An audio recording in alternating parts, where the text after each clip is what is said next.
there's not an expiration date on when you're allowed to forgive somebody for something. If it's too close to home at the moment, and if you don't feel that there's somebody in your life that's adding value at that moment, it's okay to put a pause on a friendship. It's okay to put a pause on saying, I'm sorry, or I forgive you on either side. Welcome to Girls Gone Gritty. I'm Farley Boyle. I'm Darian Boyle. And I'm Jennifer Brenius. Collectively, we're two sister-in-laws with our bestie. We don't just talk, we do it. Day, night, mountain, beach, and city. Get ready as we bring gratitude and attitude to everything we do. We jump in head first, unafraid, and we're all in all the time. We bring it on and get it on each week, diving deep into authentic, unscripted conversations on just about everything. So let's get gritty. Bring it on. Bring it on. Don't wait until tomorrow. Hi, and welcome to Girls Gone Gritty. We're a week out before Christmas, and we're bringing a little flavor today. If you can see Jen's hat, it's Santa's favorite, and I have the option of being naughty or nice. So maybe I'll be nice for now. Well, we'll see. We'll see how it goes.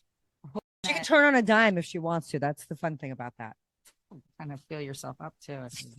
Today we are coming with big smiles because it's the hustle and bustle of this time of year with a beautiful white winter wonderland out the door. The snow that we had put me in the mood, a lot of fires and present wrapping. I took advantage of some downtime when it was beautiful and quiet.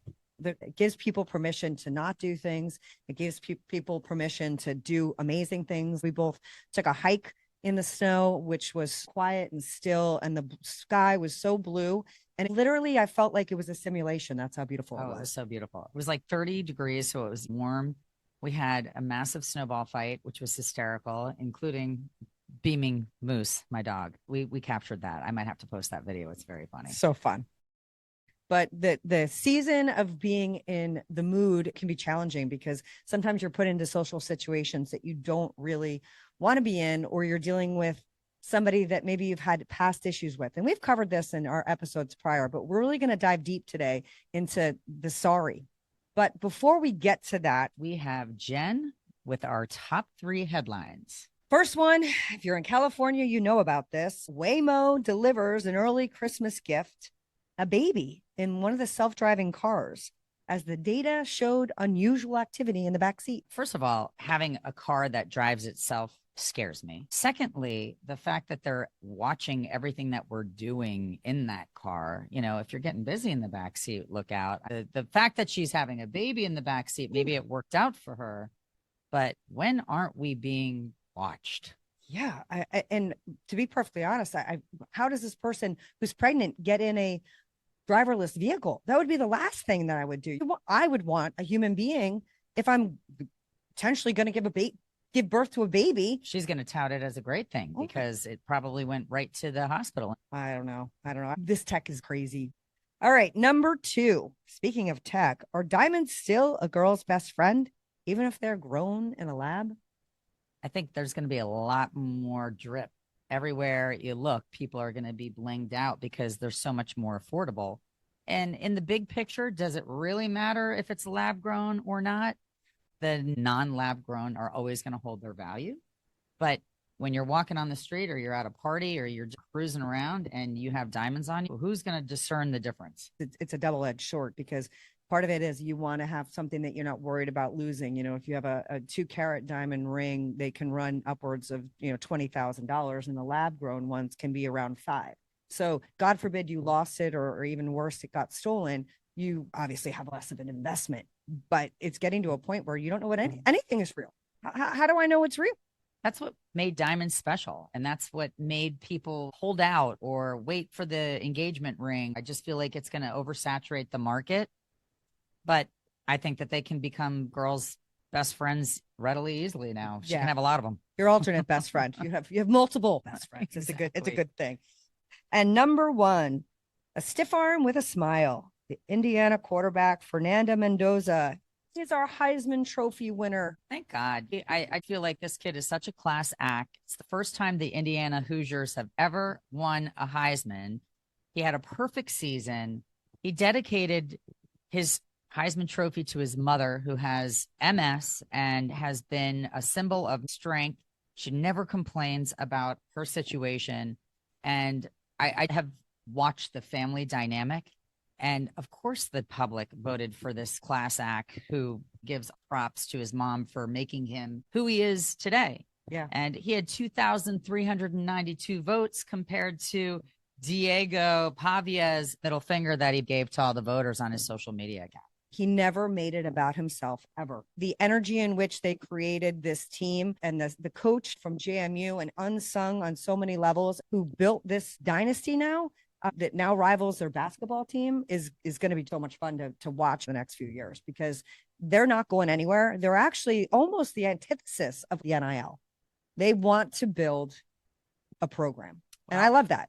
The guy threw 2,980 yards. He had 33 touchdowns and ran for 6 scores himself. I mean, he's no slouch. He is a product of the way he was raised. And it's a beautiful gift for his mother to have been sitting there watching her son get this accolade that he turned around and gave back to her selflessly. So it was so beautiful. Amazing. Amazing. All right. Well, that wraps our top 3 for the 18th of December. So, talking about your parents and the way they raised you, and the manner in which you handle yourself, it brings us to our next topic and episode today. It's a challenging thing that we all have to find in our heart at some point. And it started when you were a little kid. It started for us when you had your first fight with your best friend. Are you okay with saying I'm sorry? And where in your heart do you allow forgiveness? It's a lot of people's Achilles heel. It's very hard to say I'm sorry or to admit that you're wrong. In fact, I'm going to take my naughty and I'm going to make it nice now, since we're talking about how powerful it is to be able to forgive. And we're not saying forgive and forget, because it's hard to forget when somebody has hurt you or you felt pain or suffered something pretty monumental.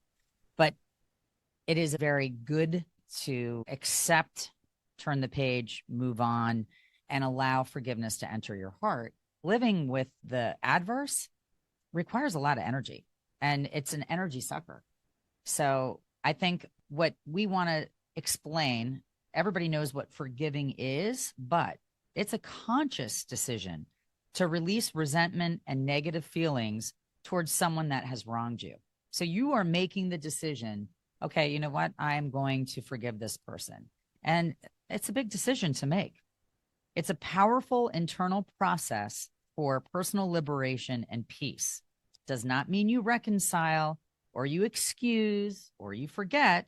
It just means that you're transferring the hurt so that it doesn't define you anymore. And it's a process. Yeah. And it can feel cathartic if it's done in the right way. To Farley's point, it's not an easy situation to forgive somebody who's really wronged you and has hurt your human being and friendship. And in my house, we always talk about the things that you get. And one of them is love in a friendship, right? I may always love you, but I don't have to like you right now. And I don't have to agree with you right now. And we can have a moment where we're not on the same page. What I do believe is trust and respect, they are built.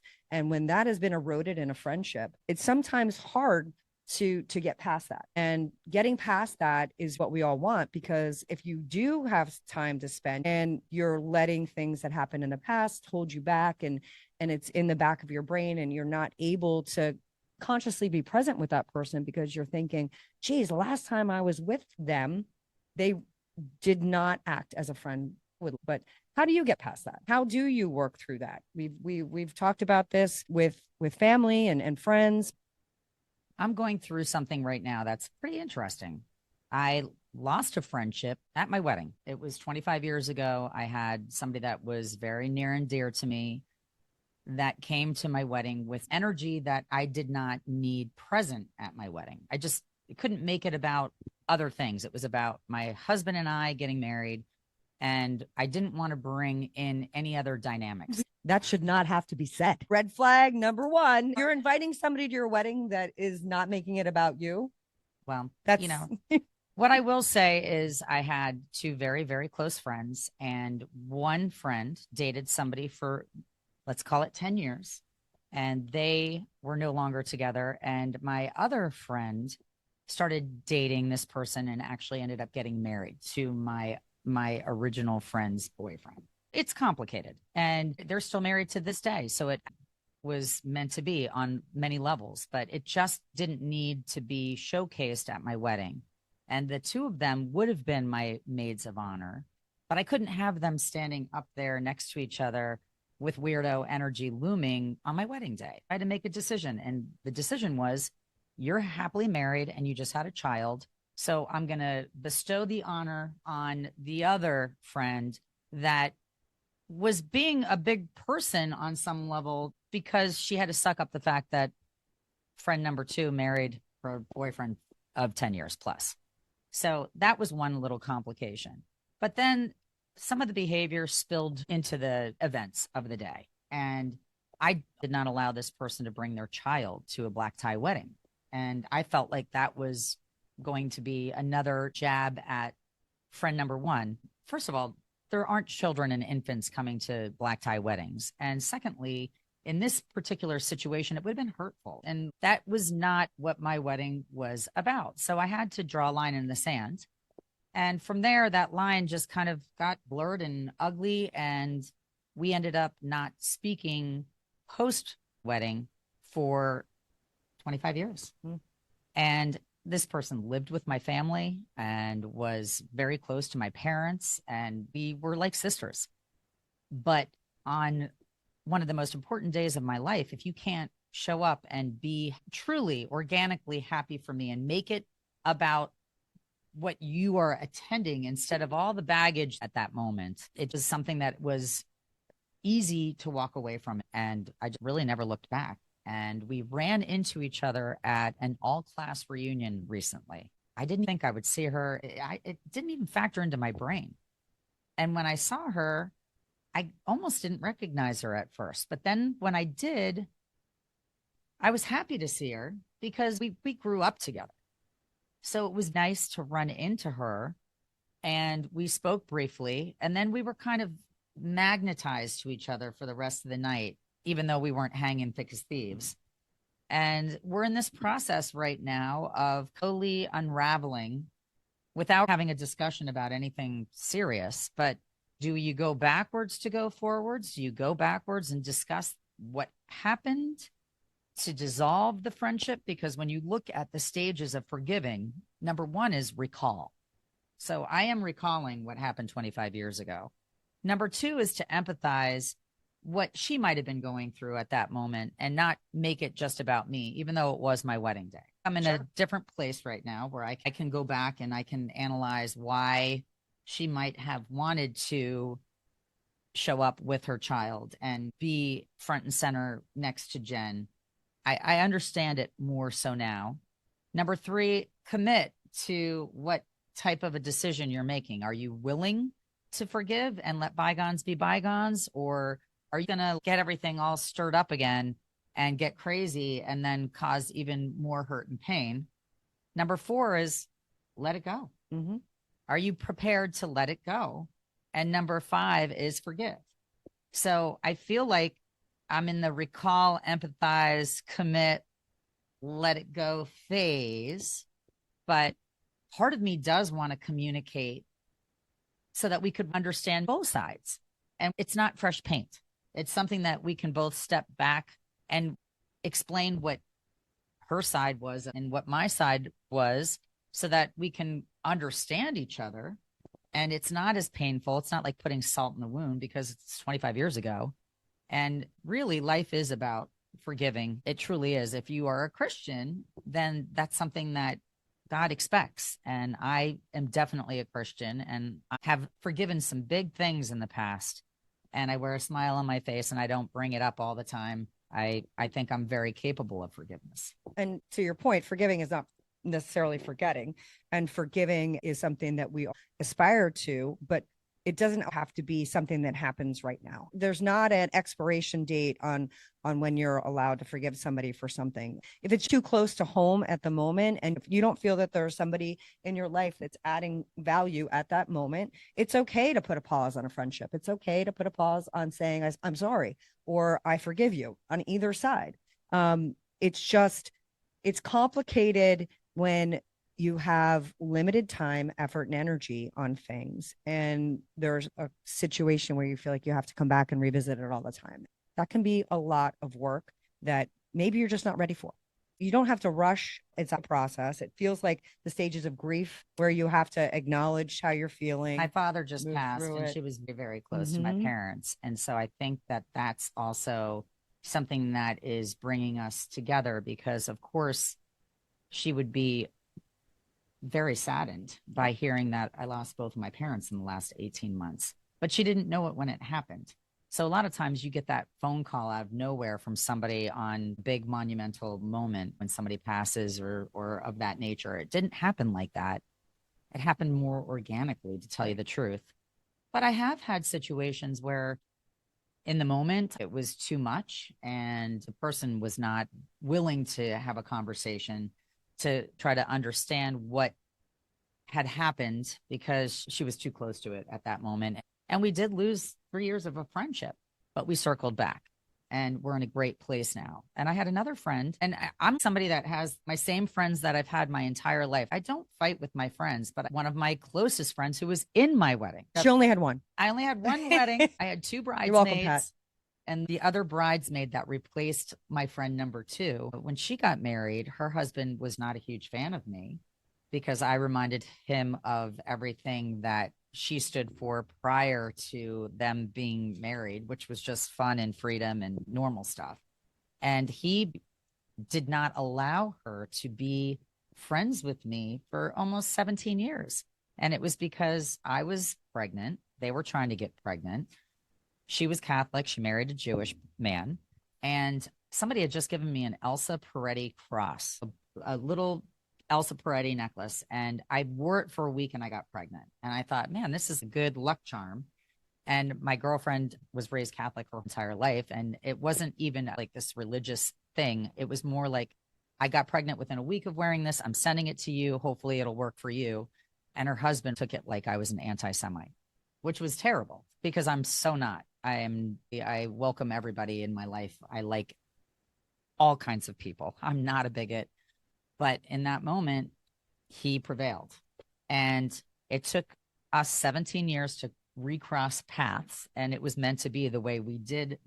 And we've been in each other's lives now for the last, 10 years. And we picked up right where we left off. And unfortunately, her husband committed suicide. So it took that to allow us to find each other again. Don't put up a wall. Yeah, be open to the possibility that you might be more willing to forgive than you thought.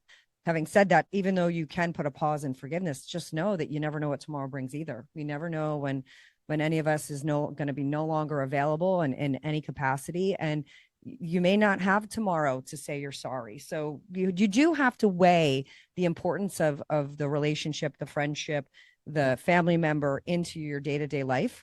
And if that is something that disappeared and went away forever, then we found our answer. And to Farley's point, I have family members and friends that I haven't talked to in years. And I think about them in a loving way. I wish them all good things, but they are not for me right now. And I'm sure I'm not for them right now. There's just a impasse at a relationship, and I am not angry. And I think that's one nice thing about giving things a little bit of a pause, especially when you're in a situation. I'm no longer angry about things. When things happened initially, I was very vehemently pissed off because of what had happened. And now, again, seeing both sides of a story, there's two sides to every story, and the truth lies somewhere in the middle. And sometimes it doesn't lie in the middle at all. Sometimes it's an outlier and you didn't even know what happened. And the two perceptions of what went on are so opposite that you can't believe that you didn't understand one another.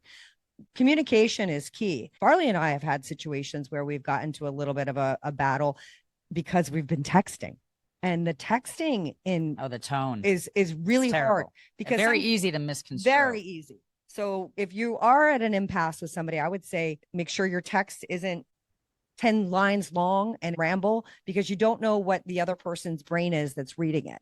They may read an inflection that you didn't intend.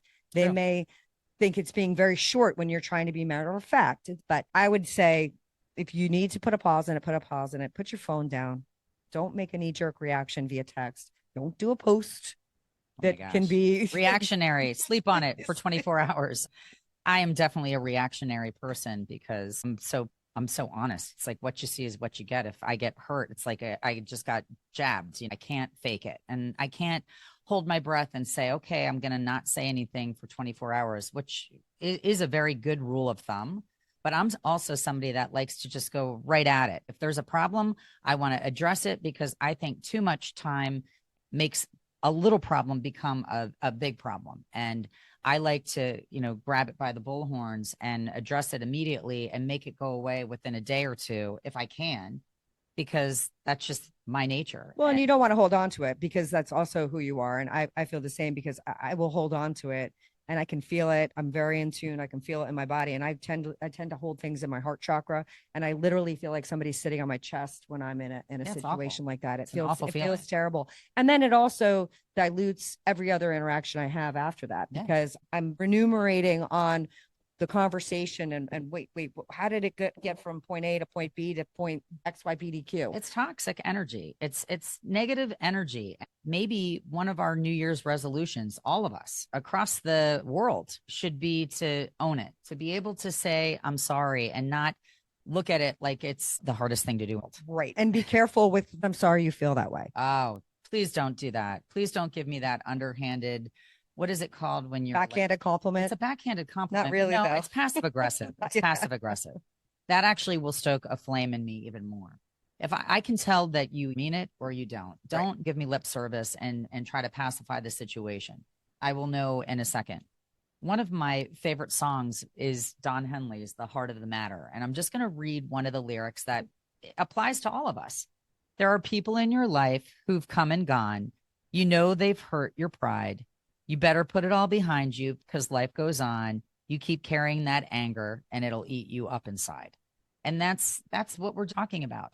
I haven't had this glaring fire, you know, burning ever since my friend number 2 and I took a 25-year break. But I'm old enough now, we've matured, and I think that this is what is supposed to happen. We were supposed to run into each other and recognize that we literally grew up together and we're not in each other's lives anymore. And it's sad.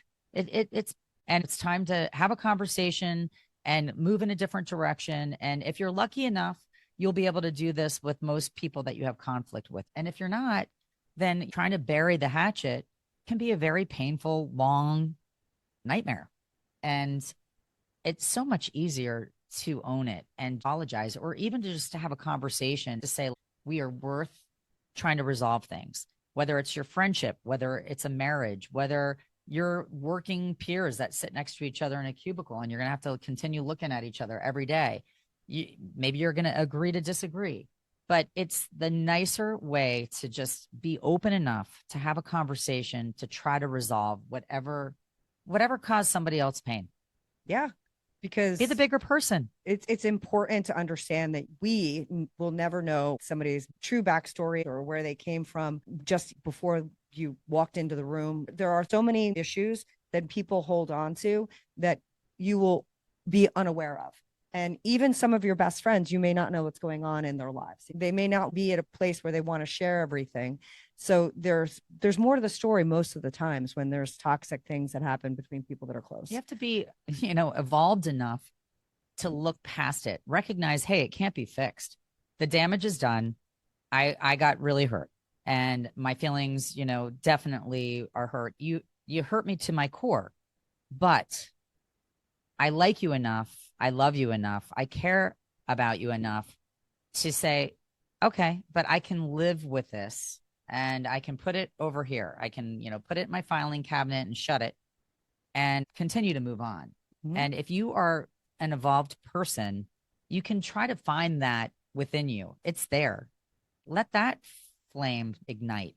There's a lot of family members that I've had issues with in the past. And if we didn't mend fences, if we just lit a torch and burn the bridge, it would affect so many people. It's not just you and the person that you have the falling out with, it affects people. Your kids see you hold on to a grudge, or they hear you talking about it, and it takes up a lot of time. It's toxic just talking about and feeding the energy, and it just keeps, it keeps the negativity alive. So be a good example if you can, and suck it up. And be willing to turn the page and maybe be the bigger person and put your hand out in an offering of a truce. And you don't have to forget, like we said, and it doesn't take away the fact that something really significant happened. But forgiveness is an admirable characteristic. Absolutely. And let's be honest, it can take time. You can't expect things to go back to the way they were. They won't. It's in the past. So you may now have a new path that you're on with this person because of the forgiveness that you've given. It takes some grit and to forgive and forget. Yeah, it does. Be gritty. And it takes time to restore the pillars of what's important. And if somebody's hurt you in that way, that means you don't trust and respect them anymore, or they don't trust and respect you anymore. It can go both ways. We're only human. You have to build those back and find ways to do so. And I do believe that God, the universe, provides you opportunities to do these things when you're ready. So I literally bounced into 2 of the 3 friends that I've discussed here, where our paths recrossed when you would least expect it, truly. And we're back, so it was meant to be. And if you're not fortunate enough to cross paths because somebody lives across the world, or you live in different states, or whatever it is, this is a way for you to put the white flag up. You can say it's been long enough. Yeah. And so you take the opportunity to show up for your reunions, to go to places that maybe you're a little uncomfortable with, to put yourself in a position where you can find those people that you are meant to reconnect with, because we all want to just be connected, and we want to feel more value in the relationships that we have. And Christmas and the holidays give the opportunity for these people that you maybe don't touch every day. Like, don't avoid a certain social situation because you're afraid that you're going to see that person or a friend of that person. Put yourself out there. If something is eating away at you, or when you think about it, it makes you sad, then address it. And there is this new term that Jen and I were talking about, and it's called neurodivergent. And it's a real thing. Differing in mental or neurological function from what is considered typical or normal. So people have been diagnosed as being neurodivergent. And what this means is that they were never correctly diagnosed with something that they potentially could have had their whole entire life that makes them read things differently, feel differently. It's usually within the autistic spectrum disorders, but there are people out there that haven't been diagnosed, and they might self-medicate. It's not like Tourette's, where somebody's saying GFY and you have to recognize that that's just part of their disorder. But there are people that might truly have something that they can't help, that doesn't have a label, that makes them capable of the behaviors that you've been the recipient of. So educate yourself a little bit and recognize and think back on the history. Did this person ever do anything that was a red flag in the past? Or what did their family dynamic look like? Are their parents still together? Did they go through a divorce? Look at the circumstances and try to remove yourself from whatever the actual crisis was, and look at the contributing factors. There's always contributing factors. And I think that will help you peel back the onion if it's a really complicated situation, and recognize from a humanity standpoint, okay, you know what? She was going through a tough time, or this was happening at the same time. And you might be able to look at it through a different lens. Yeah. So look up that definition, neurodivergent. I do believe that our generation, we weren't so willing to run out and get labels put on every disorder or issue that your strange Aunt Sheila had, or your Uncle Jerry. We all had people in our lives. They were just weird. They were just weird. But, weird might really mean like something undiagnosed, and that leads to social falling outs. And weird is good. And everything doesn't have to have, whatever is your diagnosis. You don't have to make that a reason for behavior or causality. It just explains and gives you a little bit of the backstory. Absolutely. So, and we understand. We all have our issues. I have my own. I have lots of issues. It's all good. And the people that know me, they take those issues and they accept them, and they try and take some of them and leave them over here. and the other ones they want to bring in. But just have some grace and have some gratitude. Keep some space for people to allow forgiveness in, and invite forgiveness in this holiday season, because Agreed. it feels so good. It does. It feels so I'm good. excited about it. It's nice. Yeah. It's not going to fix everything. No. But it's worth traveling Give down it a that road. shot. Exactly. What's the worst You that got can nothing to happen? lose. Exactly. It's good. Getting jiggy with it. So Wow. thinking about giving it a shot, Oh, who geez. is our Got Grit winner of the week? Well, I'll tell you, God, no pun intended, but it's actually gotten to be insane. it's disturbing. So big shout out to Ahmed Al Ahmed, who is a 43-year-old fruit shop owner who threw himself into the line of fire and tackled one of the hideous, disgusting human beings that was waging war against an innocent human life on Bondi Beach in Australia. My daughter's in Australia. I can't tell you how many people reached out to me to make sure that Mac wasn't on the beach enjoying a beautiful summer day when this hideous shooting massacre happened. I'm sure many of you have seen the video. This guy got involved. He didn't just sit back and watch. He suffered 4 to 5 gunshot wounds and is in the hospital right now. And I think he went through one successful surgery. But it brings me back to that hideous visual of the Ukrainian girl getting stabbed on the subway. We can sit back and not do anything, or we can get involved. Today, we posted on our Instagram, and I'm going to continue to post instances of humanity where people are filming these hideous things that are happening with their cameras instead of lending a hand. This guy, Ahmed, got involved, didn't think twice about it, and saved countless lives because that guy just kept on reloading and firing at anybody and everybody.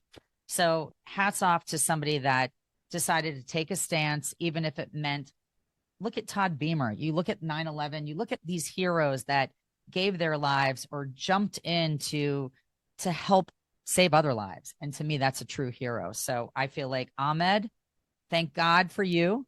And our hearts go out to all these senseless, needless, horrible shootings that have been happening in Brooklyn, at Brown University. It's devastating, and there's no excuses for this behavior. No, it's not okay. And it actually leads us to hopefully what can be a little bit of a restorative awareness song of the week. So, Jesus, can you take the time to throw a drowning man a line? Peace on earth. Tell the ones who hear no sound, whose sons are living in the ground. Peace on earth. No whos or whys, no one cries like a mother cries for peace on earth. She never got to say goodbye to see the colors in his eyes. Now he's in the dirt. Peace on earth. You too.